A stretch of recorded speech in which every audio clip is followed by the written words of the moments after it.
Boston Celtics had one of the best years that I can remember last season. Even though they lost Gordon Hayward and Kyrie Irving was unavailable for them in the playoffs, the fact that they were able to push the Cleveland Cavaliers to 7 games, and notice I didn't say LeBron, the Cleveland Cavaliers to 7 games without their 2 best players clearly showed that this is a team that is on the rise that will make the finals next year if all things go according to plan. But there are some questions with this team going forward past next season, and the biggest question I think is if Kyrie Irving will stay in Boston. Now, before I go any further with this video, y'all go follow me on Twitter and on Instagram. You better follow me on Instagram because, man, I've been posting a lot more on Instagram, so y'all make sure y'all do that. But back to the video at hand. Kyrie Irving is one of the best players that I have ever seen in my lifetime. Can shoot from 3, handles like crazy, also can make free throws, create his own shot, create shots for others, an underrated passer, not the greatest, but an underrated passer and an efficient scorer, one of the most efficient scorers in the NBA. But a lot of people are starting to question his loyalty to teams, primarily the Boston Celtics, because a lot of people criticize Kyrie Irving for wanting to leave Cleveland because it was a winning situation and they were guaranteed to go to the finals each and every year. And honestly, I could understand people's viewpoint in that scenario, but let's be real here. When you look at the Cleveland Cavaliers, LeBron gets a lot of credit when they succeed. Actually, in most instances, he gets all the credit when they succeed, but when they fail, everybody else gets blamed except for LeBron James. I mean, I was looking at a post today, and the post said that the Golden State Warriors were so scared of just one man that they went to go get 4 All-Stars and then eventually 5 All-Stars. I'm going to excuse the 5 All-Stars part because that makes no sense. They swept them without getting Boogie, so they clearly didn't need 5 All-Stars. That's just stupid. But people forget that Kyrie was on that roster. They act like LeBron, when he beat the Warriors, he didn't have help. He had Kyrie on the team, J.R. Smith balled out, Kevin Love in the last game got almost 20 rebounds and locked up Steph Curry on a crucial play, but nobody ever likes to give them credit. But when LeBron James is there, hey, we got to give him all the boatloads of credit. It's a reasonable feeling for Kyrie Irving to have that he's not getting credit for his efforts and his services in Cleveland. And he's always going to be viewed as LeBron James' little brother who's just the sidekick. And now he's in Boston, and he had a phenomenal year last year, averaging 25 points and 5 assists, as well as almost shooting 50, 40, 90, 49% from the field, 40% from 3, and just under 90% from the free throw line. He was phenomenal last year. And when it comes to Kyrie Irving's numbers, clearly, like I said, they were great. The team was great as he led them to nearly 60 wins without their second best player. And Kyrie Irving showed why he is not just a sidekick, but that he can lead a team as well. But that brings up the question.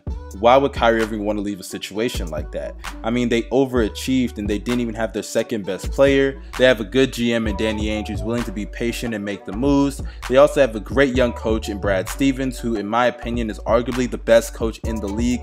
The only person you can really argue is Greg Popovich. They have a good young core in Jaylen Brown, who could be a great 2-way player in the league one day. Jason Tatum, who could be an offensive superstar given time and the right pieces around him. You also have other good supporting pieces that are young as well, such as Marcus Smart and Terry Rozier. So when it comes to this team, they have all the check boxes for them. But why would Kyrie want to leave this team? Well, for one, let's start off with this. He was traded to this team. I think that's something that a lot of people forget. And when you look at the 4 teams that he suggested to go to those teams, it was the Heat, the Spurs, the Timberwolves, and the Knicks. The Celtics were not among those 4 teams. So people need to understand that, look, the situation may be great, but that's not where he wanted to go. If he is a free agent, which he will be in 2019, he has every single right to go wherever he pleases. And you can't blame him if he was traded to a situation and leaves that situation. And when you look at all the other players, such as Chris Paul getting that max contract, Kyle Lowry getting that money, you also have players like Steph Curry getting that money.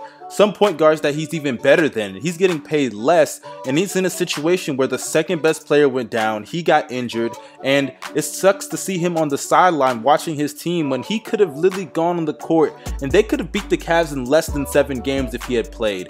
I mean, it sucks for him, but let's be real here. This isn't the most ideal situation in his mind because he never wanted to be there in the first place. Now, I can understand people saying, why would he want to leave? I understand that argument, but at the end of the day, it's his decision. And when you consider the fact that you have someone like Jimmy Butler, who has already gone on the record saying that he would like to play with Kyrie Irving, and that is the one player that he wants to play with before he retires, hey, they're both going to be free agents in 2019. Him, Butler, Porzingis, all in New York.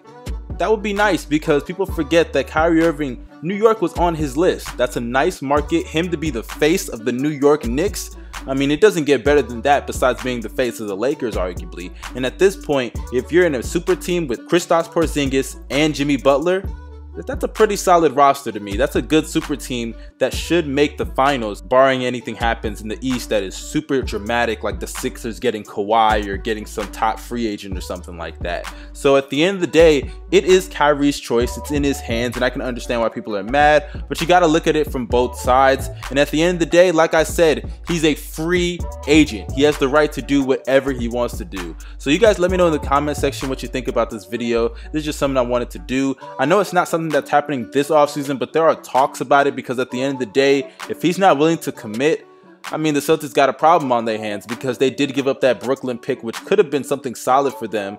And hey, it's something that they're going to have to cross when they get there. This is your boy, Your Mustard, signing out. Make sure you follow me on Twitter and on Instagram and add me on Snapchat. All the links will be down below in the description box. Y'all have a great day. Peace.